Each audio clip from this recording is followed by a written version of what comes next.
I was never one for fate, for all that mystical nonsense about omens and signs.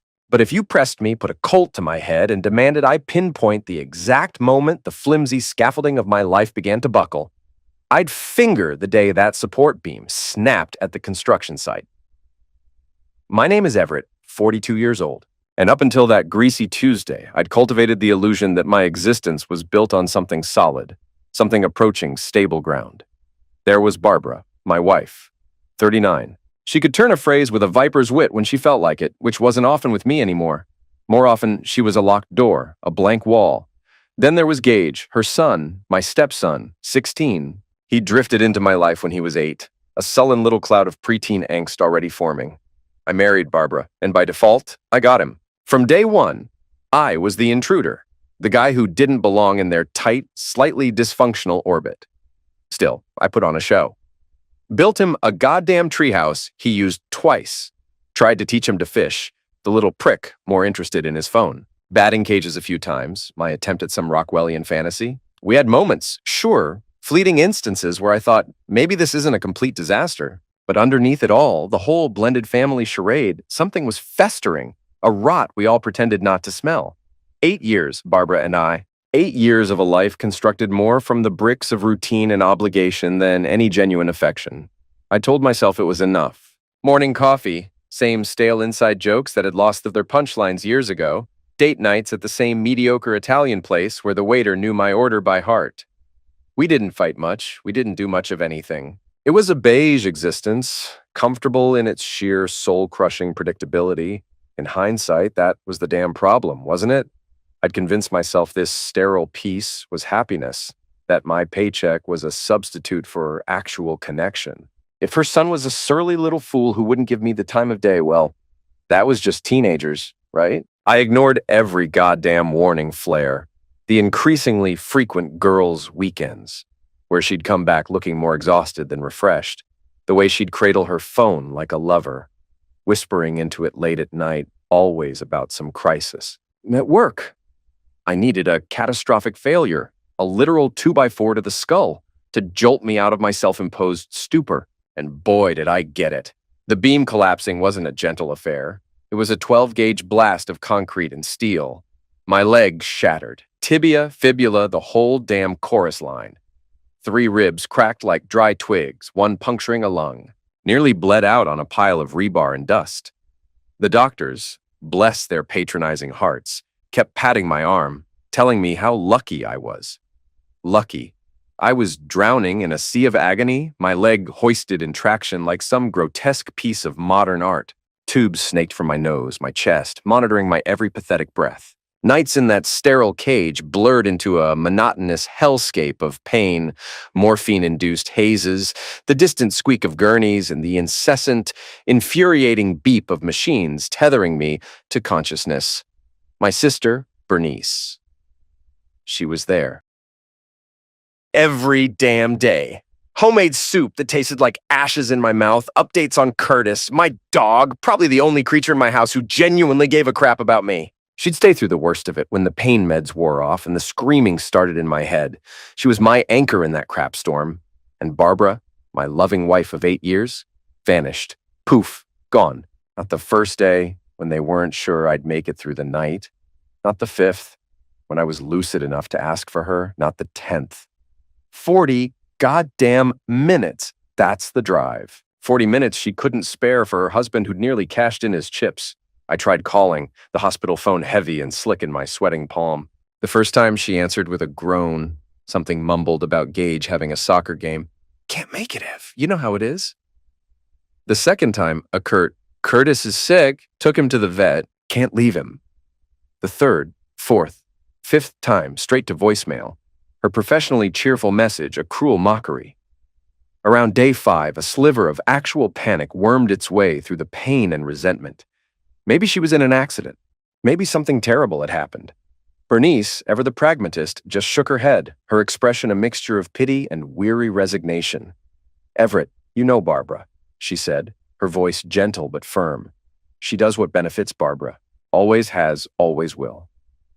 Deep down, I knew she was right, but some pathetic, hopeful part of me still clung to the idea of a reasonable explanation. A week bled into 10 days, 10 days into 2 weeks, 2 weeks into 3. The nurses, initially all brisk efficiency, started giving me those looks. You know the ones. The pitying glances, the overly solicitous offers of an extra pudding cup. Tessa, one of the younger nurses, kinder than most, would sometimes perch on the edge of my bed, offer a hand that felt surprisingly steady. She never asked directly why my wife was a ghost, but the question hung in the air between us, thick and suffocating as the antiseptic smell of the ward. It was nearly 4 weeks. 4 goddamn weeks of staring at acoustic ceiling tiles, listening to the symphony of suffering around me before I finally got Barbara on the phone. Her voice was breezy, casual, like she was talking to a distant acquaintance she'd bumped into at the grocery store. "So," I croaked, my throat raw, "thinking of gracing me with your presence anytime soon? Or are you waiting for the funeral?" A beat of silence. Then, "Honestly, Everett, you're not worth the gas money right now." Her tone was flat, devoid of any emotion, like she was discussing the price of milk. "Just die fast or heal quick, okay? I'm tired of this whole in-between thing. It's inconvenient." The phone slipped from my numb fingers, clattering onto the scratchy hospital blanket. Her voice, tinny and distant, continued to chirp from the receiver. Then, a different voice, Gage's unmistakably smug adolescent sneer. "Yeah, we don't miss you, old man." Click. I just lay there. The world tilted, then slowly righted itself. The steady, rhythmic beep of the heart monitor was the only sound, a cold, mechanical confirmation that I was, despite their apparent wishes, still alive. Let me tell you, morphine can dull the edges of a shattered bone, but it doesn't touch that kind of evisceration, that kind of cold, calculated cruelty. I spent the next few nights wide awake, the pain in my leg a dull throb compared to the gaping wound in my chest. Every memory, every interaction with Barbara, every dismissive sneer from Gage played on a loop in my head. How had I been so freaking blind?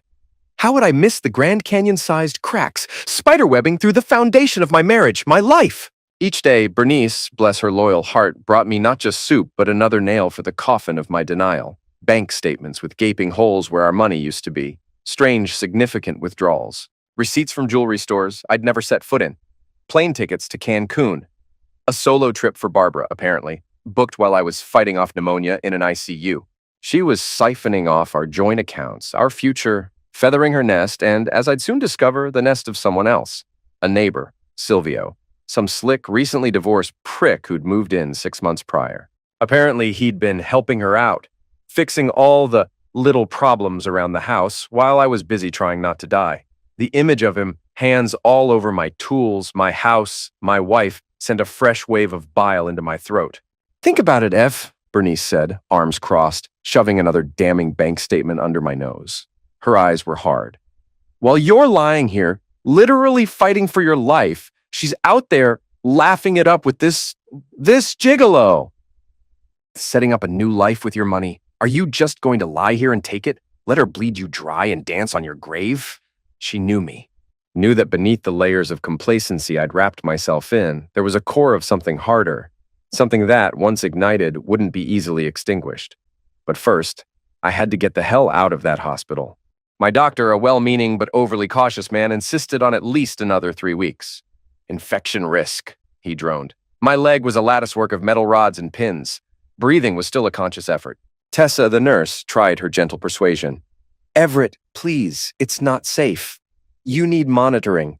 But I'd had enough. Enough of the pity, enough of the helplessness, enough of being a goddamn patient. I signed myself out. AMA, a scrawled signature of defiance.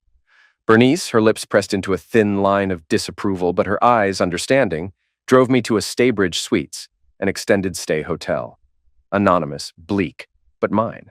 It was time to claw back some semblance of control, some iota of power in the wreckage of my own life. You sure about this, Ev?" Bernice asked, her voice laced with genuine concern as she helped me hobble into the sterile room. "What if something goes wrong? You're not exactly in fighting shape." "Staying in that bed, Bernice," I rasped, sinking onto the stiff mattress. "That's what's wrong. Every day there, I feel more like a sufferer, a casualty. Out here, at least I can start fighting back." The first night in that soulless hotel room was a special kind of hell.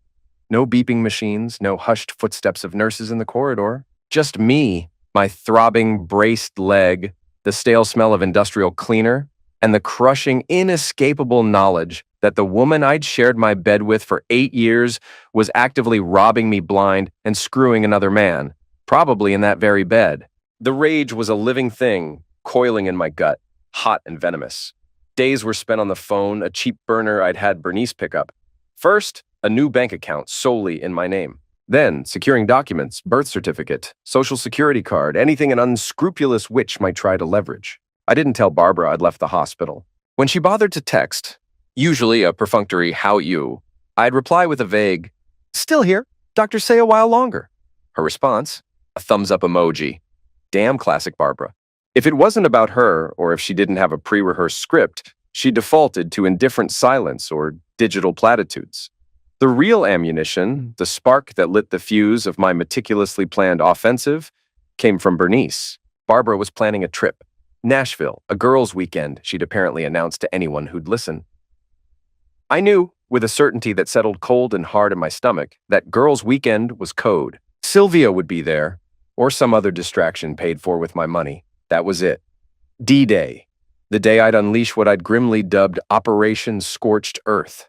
This wasn't about getting my stuff back. This was about erasure. This was about making her feel a fraction of the desolation I'd felt in that hospital bed. This wasn't an impulse. This was cold, calculated strategy. I met a lawyer. Reggie. Guy looked more like a roadie for a defunct rock band. Jeans, faded concert tee, sneakers, but his eyes were sharp, and his reputation was sharper. He showed up at my hotel, no airs, just a battered briefcase and a tablet. "So," he said, scrolling through something on his screen, not even looking at me. "Divorce? Or just want to scare her straight with the separation?" "Divorce?" I bit out, the word tasting like acid. "And I want it to hurt." Reggie finally looked up, a flicker of something unreadable in his eyes. "All right, in this state, marital assets are split 50-50, but hurt, that's a different kind of currency. We can be methodical. We can be precise. We can be legal. You want to strip the house? Fine, make a list.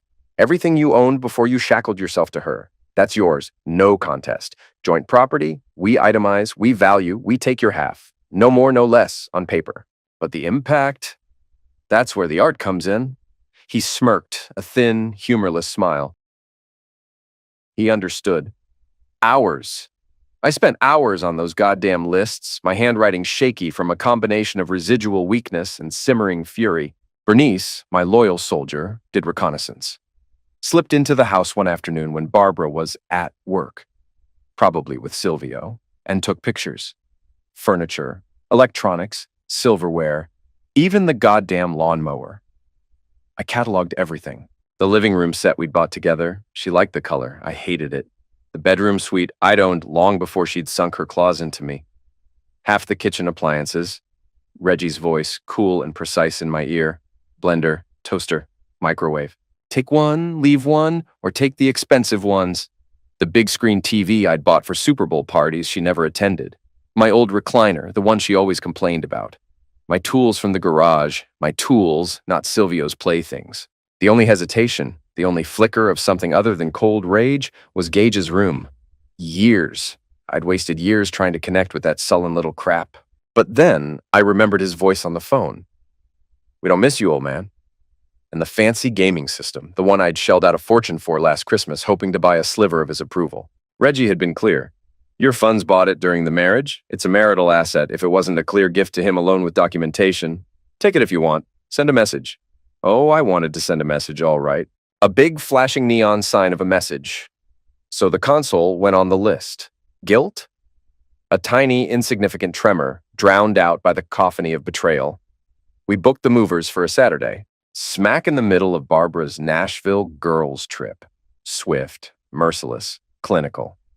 I was still unsteady on my feet, relying heavily on crutches, my leg a dull, persistent ache. Bernice would supervise the heavy lifting, but I had to be there. I needed to witness it, to breathe the air of my own liberation, to watch the physical manifestation of my old life being dismantled. Saturday, 8 a.m. The moving truck, an enormous, impersonal beast, rumbled to a stop in front of the house I hadn't laid eyes on in over 2 months. As the movers, burly and impassive, hopped out, Bernice shot me a look. Last chance to reconsider, Everett. Pull the plug. Her voice was light, but her eyes were serious. I've come too far to turn back now, B, I said, my voice rougher than I intended. Burn it all down. Walking through that front door was like stepping into a stranger's life. Curtis, my loyal mutt, came skittering down the stairs, nails scrabbling on the hardwood, a joyous, yelping cannonball of fur. He damn near knocked me off my crutches, licking my face, whining his forgiveness for my absence. God, I'd missed him. The house itself, disturbingly, unnaturally tidy. Not a speck of dust. The woman who considered vacuuming a form of medieval torture had apparently discovered domesticity for her lover. The bitterness was a corrosive burn in my chest. She'd transformed my home into a love nest for him. Systematically, we began.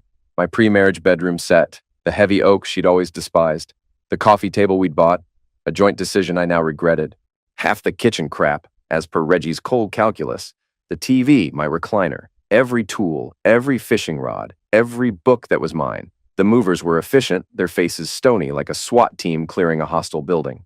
They worked from my itemized list, precise and uncaring. Barbara's vanity, her clothes spilling from the closet, her ridiculous collection of knickknacks all left untouched. I didn't want her tainted possessions. I wanted to leave her with the shell of what she'd destroyed. Pizza on the living room floor, surrounded by a landscape of boxes and gaping emptiness. The silence in the half-empty house was massive, broken only by the rustle of packing tape and the occasional grunt from the movers. One of them, a young guy with tired eyes, finally spoke. "Rough day, man. Been there." I just nodded, stuffing another slice of greasy pepperoni into my mouth, focusing on the spice, the salt, anything but the gnawing void where my marriage used to be. By 7, the truck was loaded, a monument to 8 years of carefully curated resentment. I locked the front door behind me, the click of the deadbolt unnaturally loud in the sudden quiet. Should I have left a note? A pithy one-liner? No. Let her walk into the void. Let her confront the echoing emptiness I'd orchestrated. That was the only poetry I was interested in. Back at the Staybridge, which I was already starting to think of as my new temporary fortress, it was organized chaos.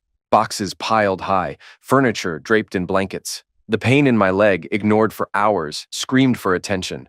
Exhaustion, bone-deep and profound, threatened to pull me under. But beneath it, a dark, unfamiliar thrill. A sense of triumph. I'd struck the first significant blow in a war I hadn't started, but was damn well gonna finish. I slept that night on a bare mattress wedged between boxes of my clothes. Curtis curled at my feet, his warm presence a small, solid comfort in the vast emptiness. I'd timed it perfectly. Barbara was due back Sunday evening. I braced myself, expecting the deluge. Calls, texts, threats, tears, the full Barbara melodrama. But even I wasn't quite prepared for the sheer, unadulterated fury that erupted. My burner phone lit up around 7 p.m. A rapid-fire succession of texts. "Where the hell is everything? Everett, if this is some kind of sick joke, it's not funny. You goddamn monster! You took Curtis? That's my dog! You can't do this? I'll have you arrested! Call me right now, you cowardly fool, Oregon. You'll regret the day you were born." I read them, a strange calm settling over me. The predicted storm had arrived. My heart hammered, a dull, steady beat against my ribs. She'd found it. The phone began to ring, a shrill, incessant shriek. I watched it vibrate on the cheap nightstand for a long moment, then switched it off. There was nothing she could say that I wanted or needed to hear. Bernice, however, ever my eyes and ears, had a doorbell camera installed across the street from my old house, just in case. She sent me a short video clip. Barbara, standing in the driveway, an empty leash dangling from her hand, screaming at the vacant windows, her voice a raw, ragged tear in the quiet suburban evening. "He took everything! The fool took my dog! He can't do this to me!" Her performance was Oscar-worthy, hair artfully disheveled, arms flailing for the benefit of any curious neighbors. I watched it twice, a cold smile touching my lips. My hand found Curtis's thick fur. "Yeah, buddy," I whispered. "She never deserved you anyway." I went dark, ignored the escalating threats, the increasingly unhinged voicemails. Reggie, my rock and roll lawyer, was a bastion of calm reassurance. "You're golden, Everett. Everything taken was documented as premarital or your justifiable half of joint assets. She can scream all she wants. She can't touch you." We filed for divorce the next morning. The petition was served to a stunned, furious Barbara at her workplace. The humiliation, I imagined, was exquisite. About a week later, Gage texted me, a single unpunctuated word. Hey! My first instinct was to block the number, to sever that tie completely. But a morbid curiosity, a desire to see just how deep the rot went, won out. I told him if he had something to say, he could damn well say it to my face. He showed up at the Staybridge the following Sunday, shoulders slumped, his usual teenage swagger noticeably absent. He mumbled something about how screwed up everything was at home, how Barbara was a walking inferno of rage, how Silvio was suddenly around all the time, acting like he owned the place, like he was the new man of the house. Then the kicker. Mom, she wanted me to say that stuff to you on the phone, he muttered, staring at his scuffed sneakers. That day when you were in the hospital, she was pissed you kept calling, said you were being a pain in the A. She told me if I said we didn't miss you, if I made you feel like crap, she'd get me that new VR headset. I just stared at him. The cold fury in my gut twisted, tightened. Part of me, the part that was still raw and bleeding, wanted to throw him out on his A. But he was 16, a pawn in his mother's manipulative games, or just a chip off the old block. Well, I said, my voice flat, devoid of any sympathy. Did you get the VR system, Gage? He looked up, a flicker of defiance in his eyes, quickly extinguished. Yeah, that one word, it told me everything. Barbara hadn't just abandoned me. She'd actively poisoned her own son against me, bribed him to twist the knife. It didn't matter anymore. I'm fresh out of room for manipulations, Gage, I said, my voice like ice. From her or from you? A few days later, the universe, in its infinite capacity for black humor, decided to throw Silvio in my path. I was at the grocery store, limping down the aisle with a cart, picking out frozen dinners and bruised fruit, the bachelor's banquet. And there he was, by the goddamn deli counter, oozing smarmy charm as he ordered his prosciutto. Muscular, tanned, wearing a shirt 2 sizes too small, a sleazy, self-satisfied smirk plastered on his face. He spotted me. The smirk widened. He sauntered over, all false bonhomie. Hey there, champ. Everett, right? He stuck out a hand. I ignored it. Heard you, redecorated the place? Little dramatic, wasn't it? Stripping it bare like that. He spoke as if we were old pals discussing a minor sporting infraction. My blood, already simmering, began to boil. I gripped the handle of my cart, knuckles white. That's none of your goddamn business, I said, my voice low, tight. He chuckled, a greasy, unpleasant sound. Relax, man. Barbara's got a bit of a mouth on her, you know? Telling everyone you're unstable, losing it. Guess the accident really did a number on you. Leg still giving you trouble? He glanced pointedly at my braced leg, the smirk never leaving his face. The air crackled. Patrons nearby were starting to notice, their shopping slowing. You keep Barbara's name out of your damn mouth, I growled, the restraint I was clinging to starting to fray. And you stay the hell away from me and from what's mine. He leaned in, his voice dropping to a conspiratorial, taunting whisper, his breath smelling of cheap cologne and something rotten. Oh, I think you'll find she's not yours anymore, pal. Hasn't been for a long time. And between you and me, you're not half the man you think you are. Now that she's, shall we say, available, we'll see who she really prefers. He winked. That was it. The snap. I didn't think. I reacted. My groceries forgotten, I lunged. Not a punch, not something that could be easily construed as attack. I shoved him, hard. All the rage, the betrayal, the helplessness of the past few months channeled into that one violent expulsion. He stumbled back, surprised, arms flailing, crashing into a towering display of potato chips. Bags exploded, raining down around him like greasy confetti. What the hell, man? He sputtered, eyes wide with shock and a dawning fury. And then, the moment that still plays in my head on a loop. A moment of pure, unadulterated, cathartic release. I slapped him. Open palm. A crack that echoed through the brightly lit aisle like a bang. His head snapped to the side. A collective gasp from the onlookers. A stunned, perfect silence. That, I hissed, my voice trembling with adrenaline, is for trespassing. On my wife, on my life. I turned my back on him, leaving him amidst the ruins of the chip display, one hand clapped to his cheek. A flustered manager rushed over, babbling about security, about calling the police. Silvio was dabbing at his lip, a smear of red, probably just the force of the impact, not actual blood, but the humiliation was palpable. "Sir, do you want to leave quietly, or do I need to involve the authorities?" The manager stammered, looking from me to Silvio. "I'm done here," I bit out, grabbing my crutches. I hobbled out, leaving my cart, leaving the whispers and stares behind. My heart hammered against my ribs like a trapped bird. As I fumbled with my car keys, I saw Silvio storm out of the store, already on his phone, face contorted in rage. Calling Barbara, no doubt. Let him. Let them both stew in the mess they'd made. I was past caring. I was just getting started. Days crawled by. Physical therapy was a witch. Each session a fresh reminder of my body's betrayal. Tessa, the nurse from the hospital, had transferred to the outpatient clinic. We ran into each other. Coffee happened. She tiptoed around the subject of my imploding marriage, her sympathy a gentle balm I hadn't realized I craved. When I finally laid out the sordid details, the abandonment, the affair, the financial ruin, she just shook her head, her expression a mixture of sorrow and disbelief. "Everett," she said softly, her hand briefly covering mine, "I am so sorry that happened to you. No one deserves that." Her kindness was a stark contrast to Barbara's casual cruelty, but I was a goddamn minefield of unresolved anger, nowhere near ready for anything resembling human connection. Still, it was nice, not feeling entirely alone in the wreckage. Then Barbara, ever the drama queen, decided to escalate. Another trip. Nashville again. Her moving on party, she called it. A celebratory middle finger to me and our collapsing marriage, funded, no doubt, by the dregs of our joint savings money the courts hadn't yet frozen. Bernice, my ever-vigilant sister, had flagged more suspicious transfers.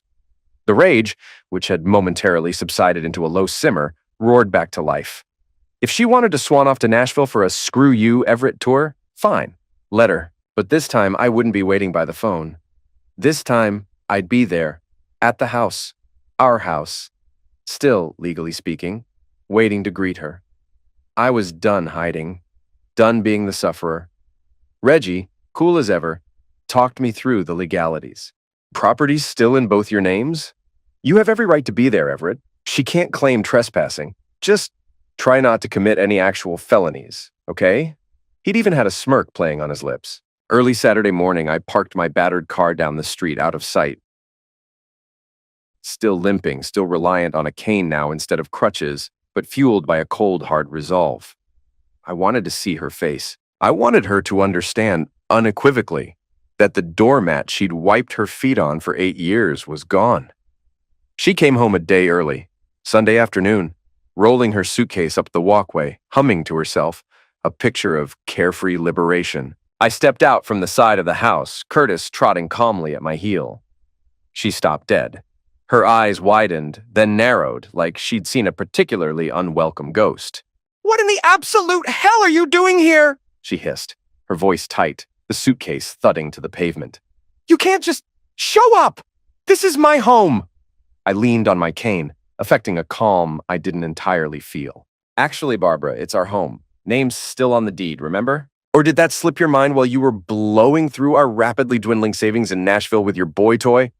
Her attempt at a sneer faltered, replaced by a cornered, almost feral look. "I needed a break!" Gage is driving me up the wall, and your whole disappearing act, your silent treatment. A harsh, humorless laugh escaped me. My disappearing act? Lady, I was in a damn hospital bed, half dead, while you were auditioning my replacement.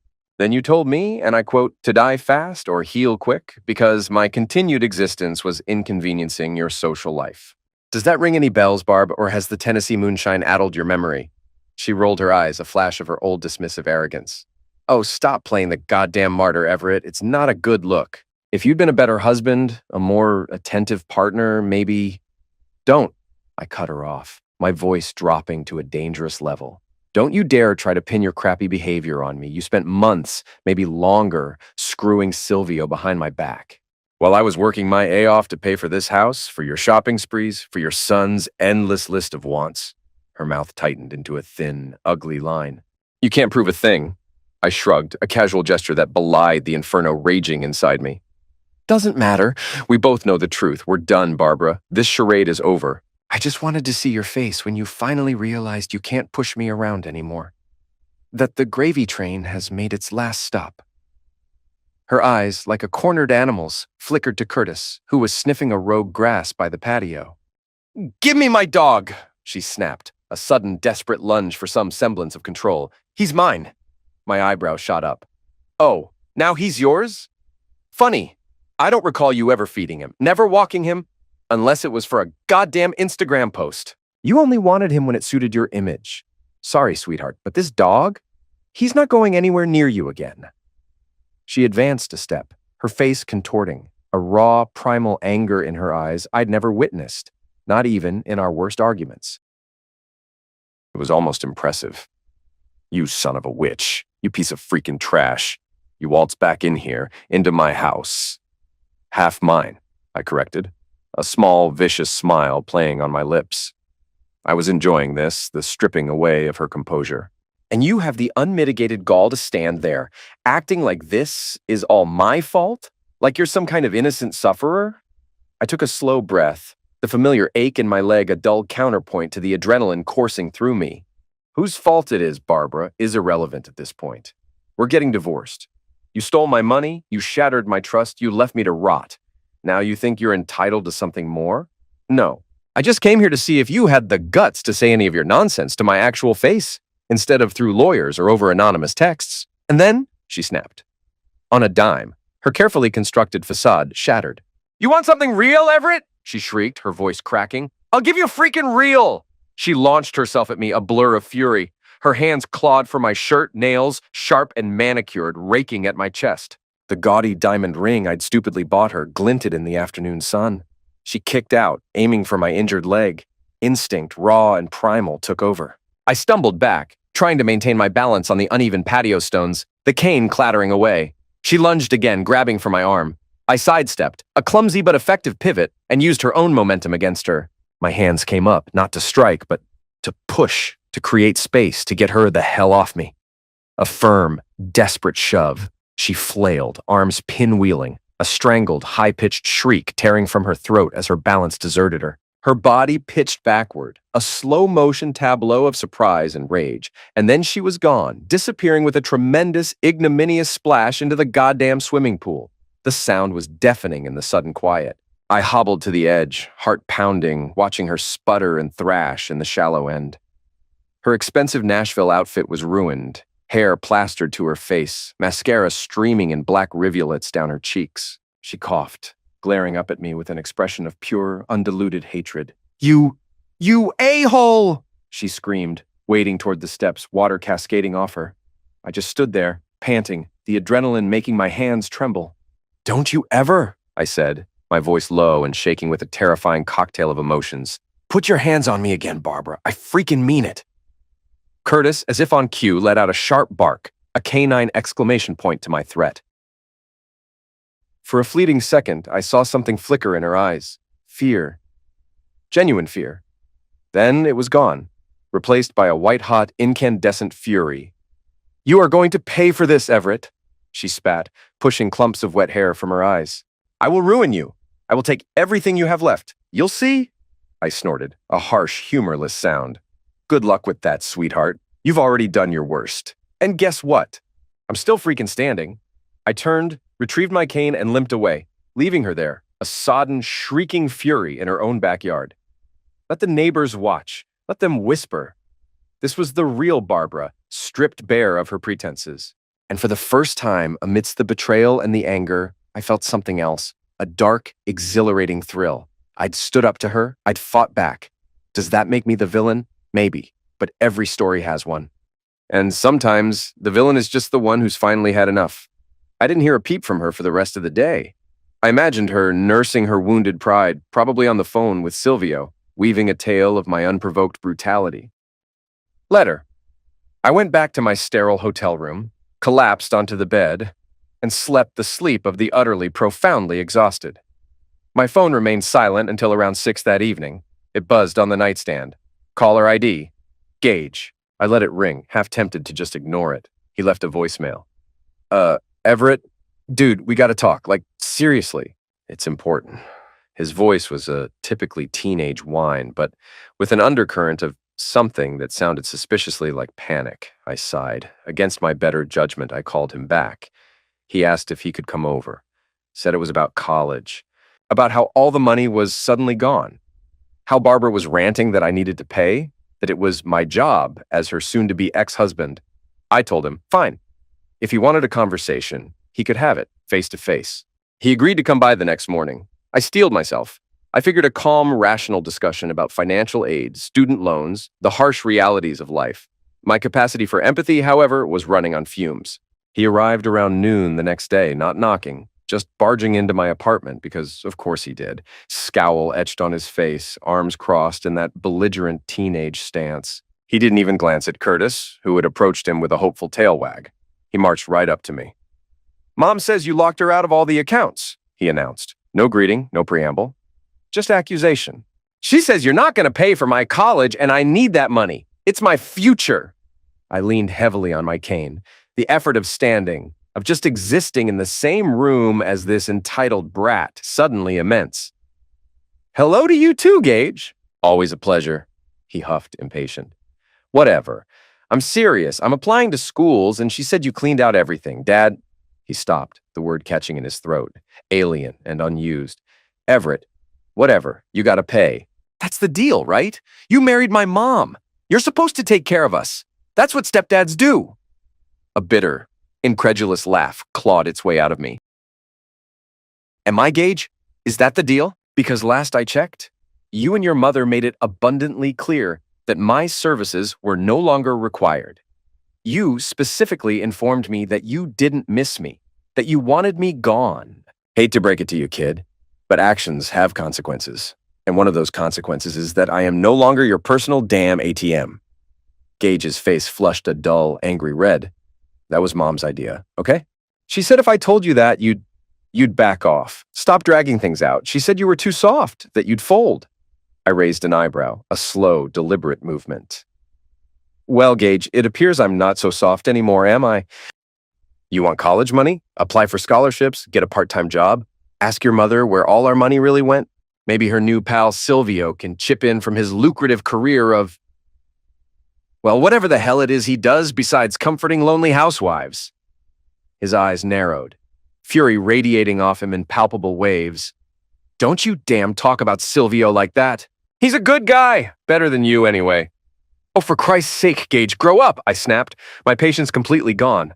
I know exactly what he is, and frankly, so should you. He's the reason your mother conveniently forgot she had a husband lying in a hospital bed. He was keeping her busy. It's not my freaking problem, Gage shouted, his fists clenched, his face contorted. I just want my goddamn college money. If you don't pay, I swear to God, I'll make your life a living hell. You hear me? You'll regret this. Big time. The threat, raw and impotent, hung in the stale air of the cheap hotel room. I felt something inside me. Something cold and hard, solidify. I might be the villain in their twisted narrative, but I'd be damned if I'd cower before this spoiled, overindulged brat. You better get the hell out of my apartment, I said, my voice a low, dangerous growl. Before I do something we'll both regret. I am sick to freaking end of you and your mother thinking you're entitled to bleed me dry. You want me to pay for your college after everything? Not a chance in hell. Now get out. Go cry to Mommy. He kicked out, his heel slamming into the side of my cheap particle board coffee table. The jolt sent a sharp stab of pain up my already aching leg. Screw you! He screamed, his voice cracking. You can't do this to me! You can't! I'd had enough. I grabbed his arm, my grip surprisingly strong, fueled by pure adrenaline and rage. I spun him around, yanked open the door, and shoved him hard out into the hallway. Yes, Gage, I said, my voice trembling with barely suppressed violence. I absolutely damn can. Now go home. I slammed the door in his face, the sound echoing the finality of it all. My heart hammered against my ribs. I leaned against the door, taking ragged, shallow breaths. Through the thin wood, I could hear him, cursing, screaming, a litany of pathetic, childish threats. Then, the sound of retreating, stomping footsteps. It wasn't over. Of course, it wasn't over. Minutes later, a series of sickening thuds from outside. Then a crash, the unmistakable sound of shattering glass.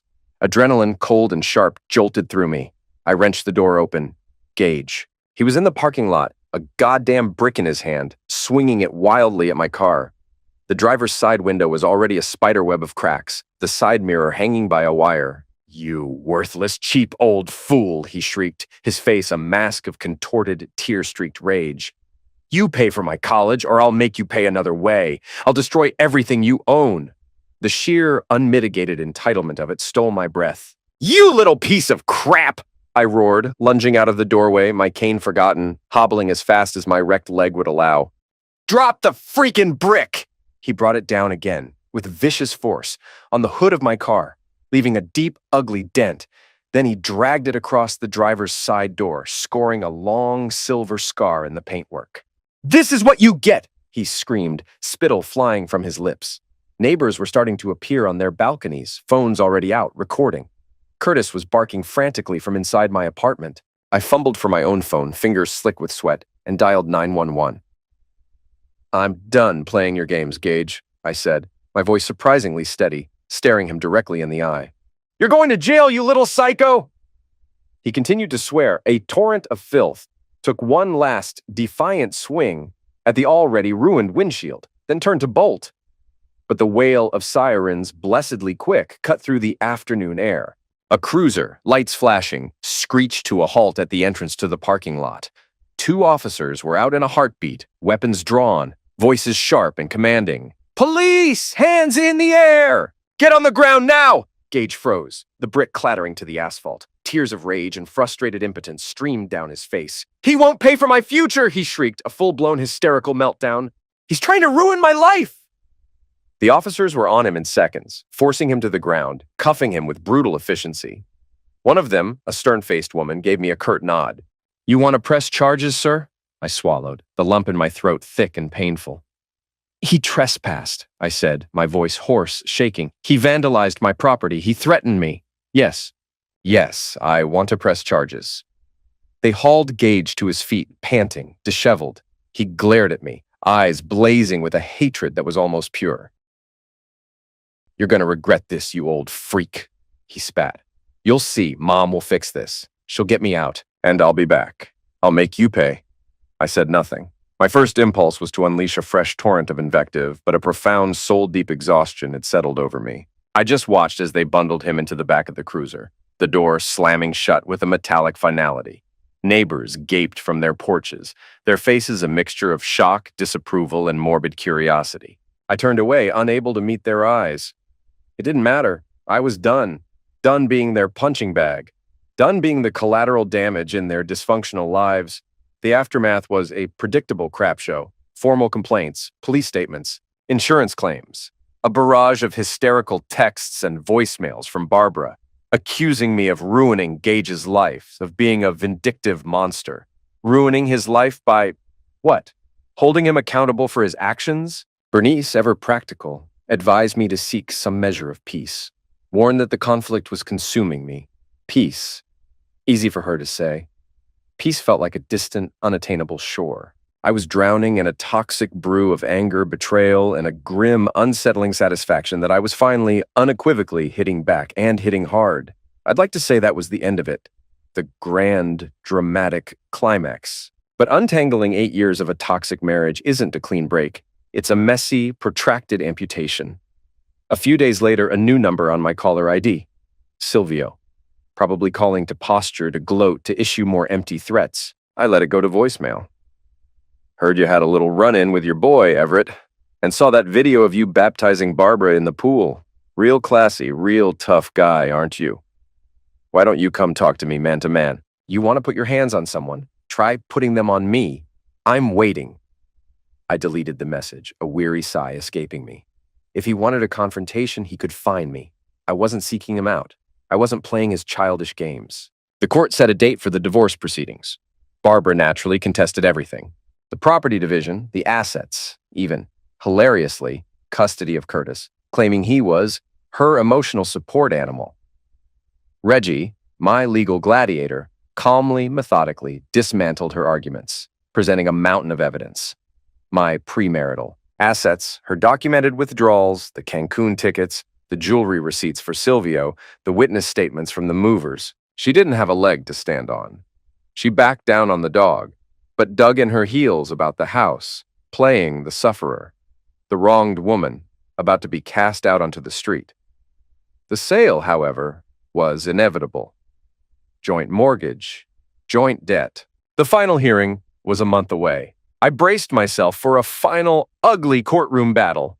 During those weeks, Gage's case lumbered through the juvenile court system. He was fined, ordered to pay restitution for the damage to my car, a little over $1,000 for the glass and paint, and mandated to attend anger management classes.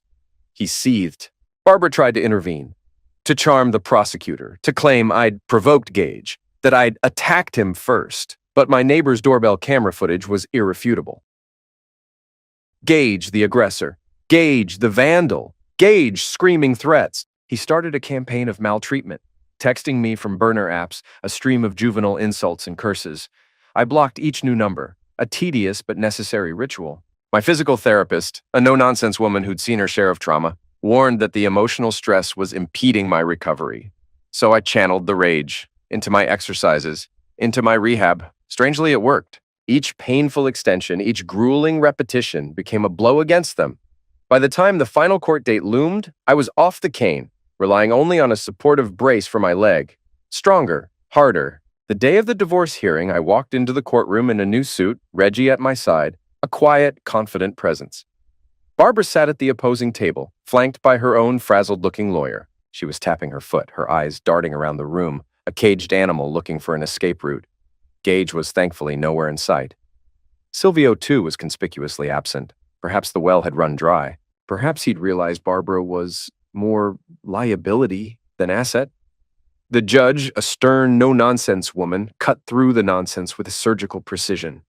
She reviewed the financials, the asset divisions, the evidence of Barbara's indiscretions. She asked Barbara if she had any final, compelling arguments.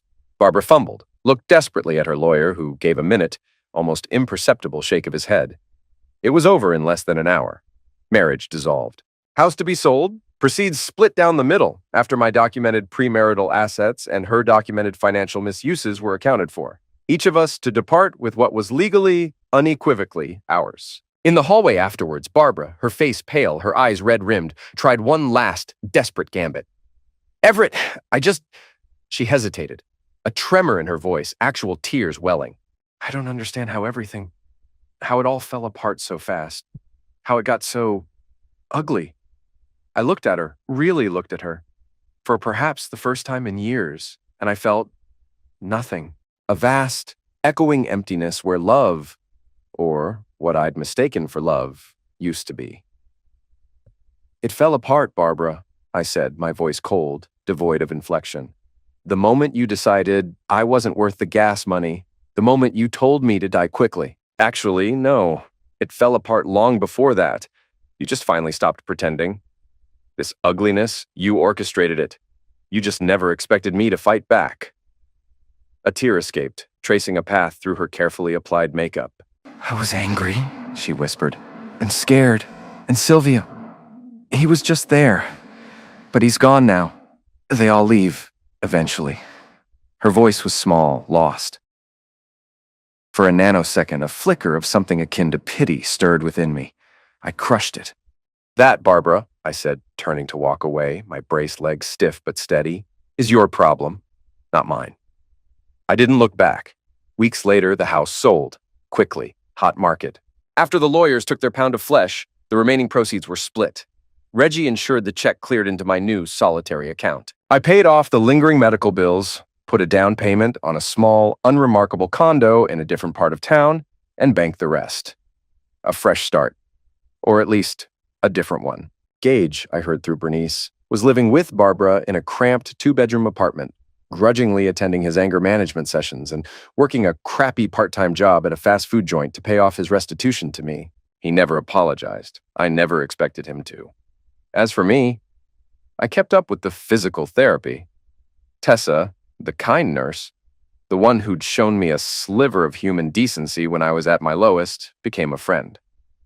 Coffee turned into occasional dinners. She listened without judgment, her gentle presence a quiet counterpoint to the lingering bitterness that still sometimes threatened to consume me.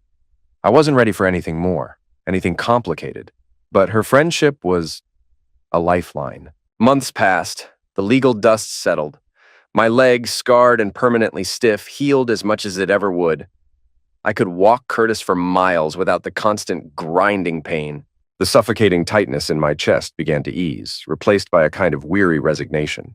Barbara's calls dwindled, then stopped altogether, save for the occasional maudlin, wine-fueled voicemail about how Gage really needed a father figure, or how maybe we made a mistake.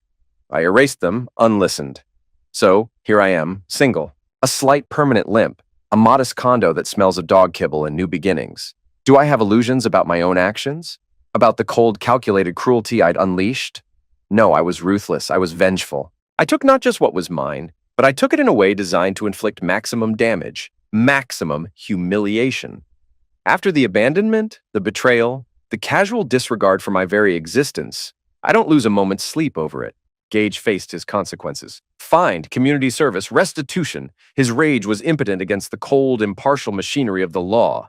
Barbara begged me to drop the charges, offered to pay me back, to make it right. I refused. Some lessons can only be learned the hard way. Respect, I've discovered, isn't given, it's taken. Usually from those who've tried to strip you of it. Silvio? He slithered away, a footnote in the saga of my imploded marriage, probably already sniffing around his next mark. My last interaction with him was that slap in the grocery store. A fitting farewell. Barbara tells her version, I'm sure, paints me as the monster, the misuser, the one who shattered her idyllic life. Let her. I embraced the role she cast for me. I became the villain of her story. And in a strange, twisted way, it set me free. If that's villainy, then I wear the label with a certain grim satisfaction. The empty house, the stolen dog, the hospital betrayal, the push into the pool, the brick through the windshield, the acrimonious divorce. It's one hell of a chapter, but it's closed. Bernice and I are closer than ever. Tessa is a genuine friend, a reminder that not all human connection is transactional. Curtis is living his best life, snoring at my feet as I write this. And me? I'm back at work, supervising, taking it slow, rebuilding. If you ask me if I regret any of it, the scorched earth tactics, the cold fury, the refusal to forgive, the answer is complicated. The man I was, the one who lay in that hospital bed, ignored and betrayed, he regrets nothing. He did what he had to do to survive, to reclaim some part of himself. People show you who they are in a crisis. Barbara showed me her true colors, and I, in turn, showed her mine. In the end, maybe everyone got what they deserved. Barbara is adrift in the emptiness she created. Gage learned a harsh lesson about consequences. Silvio learned that not all marks are easy, and I found a strength I never knew I possessed, a capacity for ruthlessness I never suspected, and in that discovery, a strange, unsettling kind of peace. It's done. The battles are over. The apologies never came. I'm okay with that. I'm not waiting for their remorse to heal me. I'm healing myself. One day, one step, one quiet evening with my dog at my feet, at a time. And for the first time in a long, long time, I can breathe. And that, I've learned, is worth everything.